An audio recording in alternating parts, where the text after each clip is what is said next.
അതിർത്തിയിൽ വെടിനിർത്തൽ പ്രഖ്യാപിക്കപ്പെട്ട സാഹചര്യത്തിലും ഉത്കണ്ഠയും ഊഹാപോഹങ്ങളും രാജ്യത്തെ പിടികൂടിയിരിക്കുകയാണ്. ഇതുമായി ബന്ധപ്പെട്ട കാര്യങ്ങൾ തന്നെയാണ് ഇപ്പോൾ ഇന്ത്യക്കാർ ടിവിയിലൂടെയും സോഷ്യൽ മീഡിയയിലൂടെയും ഒക്കെ കാണുകയും കേൾക്കുകയും ചെയ്യുന്നത്. ഈ ദിവസങ്ങളിൽ പ്രധാനമായും 4 കാര്യങ്ങളാണ് ഇന്ത്യക്കാർ ഗൂഗിളിൽ തിരഞ്ഞത്.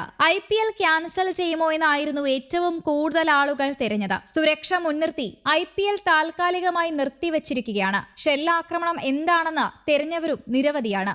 സൈനിക ഭാഷയിൽ ഷെല്ലിംഗ് എന്നാൽ ശത്രുസ്ഥാനങ്ങൾ നശിപ്പിക്കാനോ ദുർബലപ്പെടുത്താനോ ഉദ്ദേശിച്ചുള്ള സ്ഫോടനാത്മകമായ പീരങ്കി ഷെല്ലുകൾ പ്രയോഗിക്കുന്നതിനെയാണ് സൂചിപ്പിക്കുന്നത്. നിയന്ത്രണ രേഖയ്ക്ക് സമീപമുള്ള നിരവധി പ്രദേശങ്ങളിൽ ഷെല്ലാക്രമണം റിപ്പോർട്ട് ചെയ്യപ്പെട്ടിട്ടുണ്ട്. ഇന്ത്യ പാകിസ്ഥാൻ സംഘർഷത്തിൽ പൊതുജനങ്ങൾ ഏറെ അസ്വസ്ഥരാണ്. എന്നാണ് ഈ സംഘർഷം തീരുകയെന്നും നിരവധി പേർ ഗൂഗിളിനോട് ചോദിച്ചിട്ടുണ്ട്. അന്താരാഷ്ട്ര നാണയനിധി പാകിസ്ഥാന് വായ്പ നൽകിയോ എന്നും കുറച്ചുപേർ ഗൂഗിളിൽ തിരഞ്ഞിട്ടുണ്ട്. കൂടാതെ എന്താണ് സിന്ധൂർ, എന്താണ് ഓപ്പറേഷൻ സിന്ദൂർ, ഇംഗ്ലീഷിൽ സിന്ദൂറിന്റെ അർത്ഥം എന്താ, ഓപ്പറേഷൻ സിന്ദൂർ എന്നിങ്ങനെയാണ് പാകിസ്ഥാനിലെ ജനങ്ങൾ ഏറ്റവും കൂടുതൽ തിരഞ്ഞത്. ഇസ്ലാമാബാദ്, പഞ്ചാബ്, സിന്ധ് എന്നിവിടങ്ങളിൽ നിന്നുള്ളവർ തിരഞ്ഞത് ഇന്ത്യൻ മിസൈൽ വിക്ഷേപിച്ചു, ഇന്ത്യൻ മിസൈൽ ആക്രമണം, ഇന്ത്യ പാകിസ്ഥാനിൽ മിസൈൽ ആക്രമണം നടത്തി എന്നിങ്ങനെയാണ്. പാകിസ്ഥാനിലെ പല പ്രദേശങ്ങളിലെയും ജനങ്ങൾ വെള്ളക്കൊടിയും ഗൂഗിളിൽ തിരഞ്ഞിട്ടുണ്ട്. ഏപ്രിൽ 22-നാണ് പഹൽഗാമിൽ ഭീകരാക്രമണം ഉണ്ടായത്. മലയാളി അടക്കം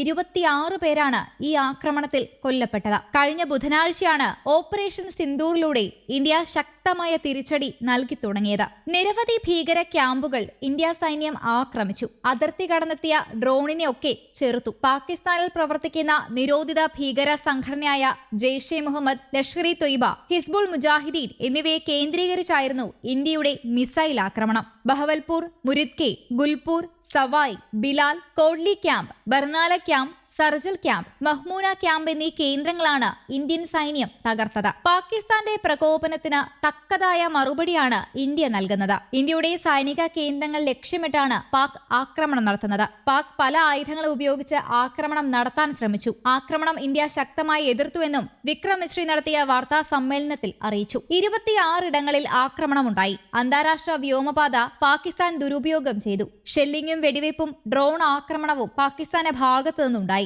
ഇന്നലെ വൈകിട്ടും തുടർച്ചയായ ഡ്രോൺ ആക്രമണവും ഷെല്ലിങ്ങും അതിർത്തിയിൽ പാകിസ്ഥാൻ നടത്തി. അതിനെയൊക്കെ ഇന്ത്യ ചെറുത്തുനിന്നു. ഇന്ത്യയുടെ വ്യോമ താവളങ്ങൾക്ക് നേരിയ കേടുപാടുകളുണ്ടായി. ശ്രീനഗർ, അവന്തിപോര എന്നിവിടങ്ങളിൽ പാകിസ്ഥാൻ ആക്രമണം നടത്തി. ഇപ്പോഴും ഇന്ത്യ ശ്രമിക്കുന്നത് സംഘർഷം ലഘൂകരിക്കാനാണ്. സൈനിക മെഡിക്കൽ സെന്ററും സ്കൂളുകളും പാകിസ്ഥാൻ ഉന്നമിട്ടു. ടെറിട്ടോറിയൽ ആർമിയെ അടക്കം സജ്ജരാക്കി ഇന്ത്യ ജാഗ്രതയോടെ തുടരും.